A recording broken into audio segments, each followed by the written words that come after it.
Joined by Hofstra coach John Russo following the Pride's 9-3 loss to James Madison in the regular season finale. Coach, open up with some thoughts on today's game.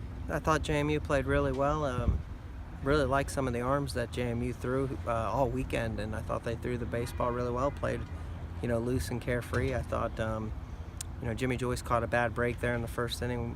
Had a chance to turn a double play, and then it cost him a little bit extra. But I thought he had good stuff, and I thought Teddy was excellent. I mean, he had 9 strikeouts there through 4 innings or something of work, and was really in a groove. And I might have messed him up a little bit by putting him into hit, but if it wasn't senior day, I probably wouldn't have done that, because I thought Parker really had swung the bat really well. But it's his last time ever on this field. I wanted to make sure Teddy got a chance to hit, and I thought Chris Weiss was excellent at the end of the game. But at the end of the day, we're in the tournament, so we got to move forward.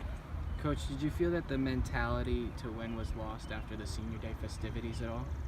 I think senior day is always a tough day because, guys are looking at it like their last at bat, so they'll ground out to first and they're sprinting down the line, or any little close pitch, ball or strike is, really a lot more consuming, I guess. And, those guys have been on this field a lot and played a lot of games here, and for it to be their last day is tough on them and tough on me also. How do you stay positive going into the CAA tournament after losing this last game here? Man, we had a really good year. I mean, at the end of the day, we have 12 wins in CAA play. We're above 500 team for the first time in a while, and and you talk about team. I mean, at the end of the day, we only have 1 hitter in the 300s, with it being Vito, and you can't win games unless you're a strong team with those kind of numbers, and we're a strong team. They're a tight bunch.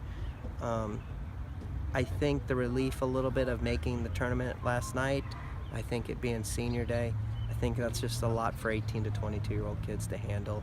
I think JMU was, they got eliminated, and they played carefree and loose because they had nothing else, and they played really well. And that's what you hope to get your teams to play like all the time. And so, You just talk a little bit about Austin Gauthier, who at the plate today, he's been struggling, but today, picked up 2 hits and had some good at-bats. I think Austin just decided to quit thinking and got up there hacking, and thought he had a really good approach. I like that his hits were up the middle. I like that his hit, or the one that, extended the inning, it was an E4, but he smoked it the other way. I just liked Austin's approach all day. I really believe Austin's a good hitter. I know this, if we're going to do anything in the CAA tournament, we're going to need Austin to hit, and have a lot of confidence in him. With a long break, possibly adding a game this week, but if not, a long break between now and the CAA playoffs, what's the plan to keep the team in game ready? We're going to give them off tomorrow for sure, and we'll get a little practice in Monday. But at the end of the day, they're student athletes. They got exams this week. I think they need to worry about that. I know this. We're a tired club. It's been a long year. We've done a lot of traveling, been in long places, and more importantly, when we were down 4-8 in conference play, it took a lot for us to come back. And I mean, we finished 8-4 to end it, and people got to remember that we were 4-8 at one point, and really fought hard to come back, and that took a lot out of us. So I think this break, I think the weekend off is right at the exact right time. I mean, got to look at it. At the end of the day, Rooney's getting close to 100 innings. You got Matt Weishire, who's made 14 consecutive starts on the weekend, and we're a little bit in uncharted territory with those guys. So this weekend break might be exactly what we need to get us rested to play before the tournament. Could you provide a little bit of perspective? Last year, 7-17 in conference play, totally outside the tournament, but now you guys are right in the thick of things. Like, what's really been the shift from last year to this year, if you could sum it up? It's a tough, the kids that are reaching out to me the most are guys that are just playing the last couple of years. I mean, we've been so close in a lot of directions of winning games and had a lot of heartbreaking losses. I think the big thing of making the tournament this year goes into, the 2 sweeps. To be able to sweep Charleston, to sweep William Mary, those are 6 wins with 6 weekends left. So then in those 6 weekends left, you only have to win 1 game, and then you're 12-12 and you're 500. I think sweeps are important, and CAA play, and to do it twice, I think, was huge for this team, and good for this team to be able to finish out a weekend and win a tight Sunday game, and I go back to the walk-off home run that Rob hit against Charleston. I mean, it's turning out to be a pretty big swing right now. And I don't know, it was just breaks. I loved, last few years' teams, and I couldn't feel bad for them not making a tournament in their time. But they were super excited for us to make it, and I'm really appreciative of those guys for their support. And how about the seniors? Obviously, a fun festivities today for all the seniors and what they've done. Can you just speak on the impact of the senior class and John Rooney?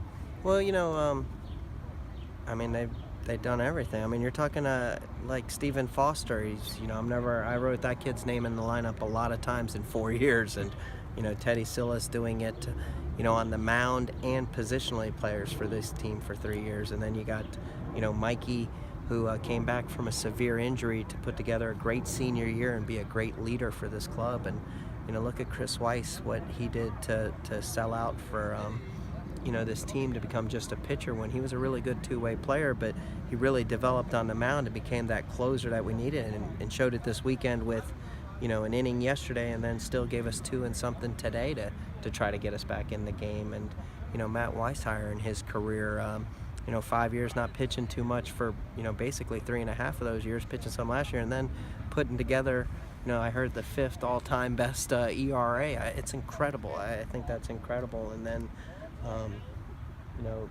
you got John Rooney had a great season, and I think it's incredible he went each weekend without really having a big hiccup, and had however many quality starts and finished with a 1.01 ERA and 99 strikeouts. I think is incredible. Am I missing anybody? It's just this weekend is really tough on me. I know what. Oh, Michael James. Michael's weird on me because I think he still could come back next year. We're just working out some things education-wise. But Mikey was a big addition to this group with his confidence and his swagger and being from a different area. And Tennessee doesn't usually fit into Long Island, New York, and Michael James somehow made that work. And I really like the pitcher he's become the last few weeks. He's had a great season, but just a different person the last couple weeks. But this senior class has been everything. John Rooney's had a big impact on us, obviously, and can't be prouder of these guys. Can't be more excited to go to the tournament with this group. All right, Coach, thank you for your time. Thank you, guys.